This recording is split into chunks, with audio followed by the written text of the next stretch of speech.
जंगल में एक गरीब लेकिन प्यारी माँ रानो चिड़िया अपने 4 बच्चों के साथ रहती थी। बरसात का मौसम था और खाने की बहुत ज्यादा कमी हो गई थी। बच्चों, आज भी कुछ नहीं मिला खाने को, कहीं भी एक दाना नहीं, एक बूंद पानी तक का नहीं मिला। ये बारिश ने सब कुछ बहा दिया है। थोड़ा और सब्र करो मेरे बच्चों, माँ फिर से कोशिश करेगी, कुछ तो लेकर ही लौटेगी।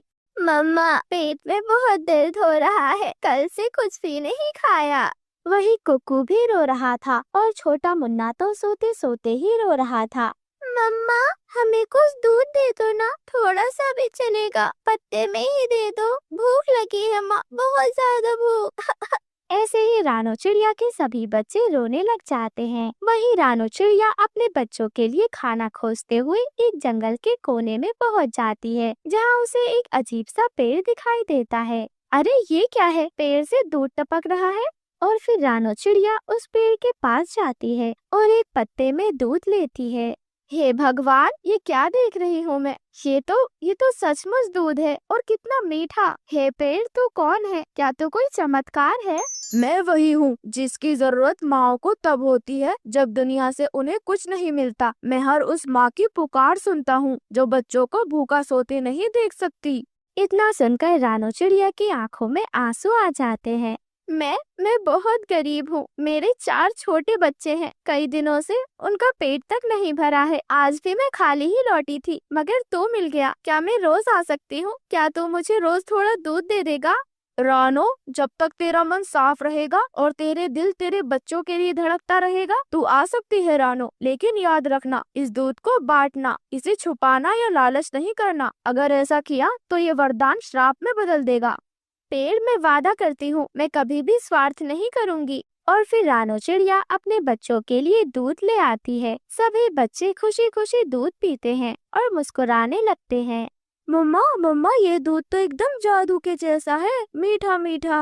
अब हम भूखे नहीं रहेंगे ना माँ, ये दूध तो ऐसा है जैसे परी की कहानी वाला अमृत हो। मुझे नींद भी प्यारी लगने लगी माँ, क्या ये पेड़ हमारा दोस्त बन सकता है? वह माँ और बच्चे आपस में ऐसे बातें कर ही रहे थे, लेकिन दूर एक लालची कौवा पेड़ पर बैठा हुआ ये सब कुछ देख रहा था।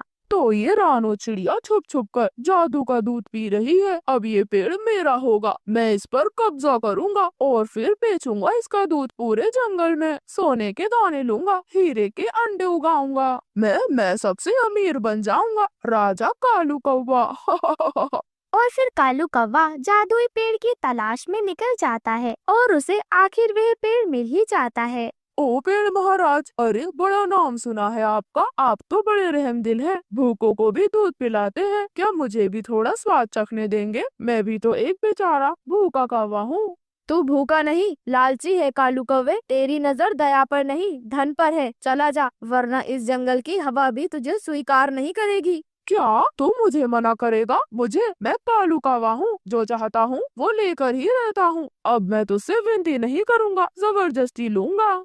और फिर कालू कौवा पेड़ की शाखा पर जोर जोर से चोंच मारता है। तभी पेड़ चमकने लग जाता है, आसमान में बिजली चमकती है। एक तेज रोशनी कालू को धक्का दे देती है, वह गिर जाता है और डरकर वह पीछे हट जाता है। अरे बाप रे, ये तो सचमुच जादू है। लेकिन तू देखना, मैं हार नहीं मानूंगा, मैं लौटूंगा किसी नई चाल के साथ, एक नए हथियार के साथ। ऐसे कालू कौवा चिढ़ता हुआ वहाँ से उड़कर चला जाता है और रानो चिड़िया भी ये सब देख लेती है। वे एक पेड़ के पीछे छिपकर ये सब देख रही थी। पेड़ ने एक बार फिर से हमारी रक्षा की, हे भगवान, तेरा लाख लाख शुक्र है। जंगल में एक दिन तेज तूफान और बारिश पड़ती है। जंगल के कई पक्षी तो बहुत बुरी हालत में पड़े होते हैं। तब एक गोरी कौवी और अन्य पक्षी रानो चिड़िया के घर पर आते हैं।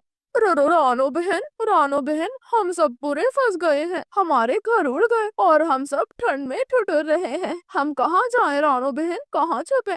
डरो मत गौरी, तुम मेरे साथ हो तो हम सबका साथ देंगे। हमारे पास जादुई पेड़ की मदद है और अगर हम एकजुट होकर काम करेंगे तो किसी भी समस्या का हल निकाल सकते हैं।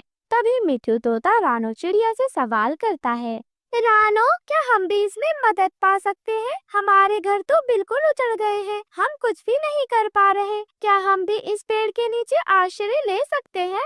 मिठू भैया, आप भी तो मेरे दोस्त हो। इस पेड़ के नीचे सभी का स्वागत है, चाहे वो छोटे हो या फिर बड़े, पक्षी हो या कोई और हो। हम सब एक परिवार हैं। अगर एक साथ खड़े रहेंगे तो कोई भी मुश्किल हमें अलग नहीं कर सकती। रानो चिड़िया जंगल के सभी पक्षियों को पेड़ के नीचे इकट्ठा करती है और जादुई पेड़ से मदद मांगती है। प्यारी रानो, तुमने अपने दिल से सबकी मदद की है, बिना किसी स्वार्थ के। अब ये मेरा कर्तव्य है कि मैं इस जंगल के सभी मासूम पक्षियों को छत और भोजन दे सकूं।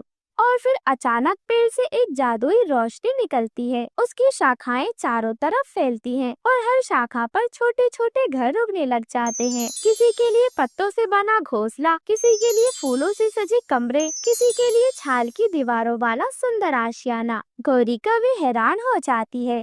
अरे वाह, ये तो मेरे लिए घर बन गया। बिल्कुल मेरे सपनों जैसा है ये। मिठू तोता भी घर देखकर खुश हो जाता है। अरे वाह, मेरा घर तो मीठे अमरूद के पत्तों से बना है। वाह पेड़ दादा, आप तो सच में जादूगर निकले। तभी रानो चिड़िया का बेटा कुक्कू रानो चिड़िया से कहता है, माँ देखो ना, सबको अपना घर मिल गया। अब कोई भी ठंड में नहीं कांपेगा माँ।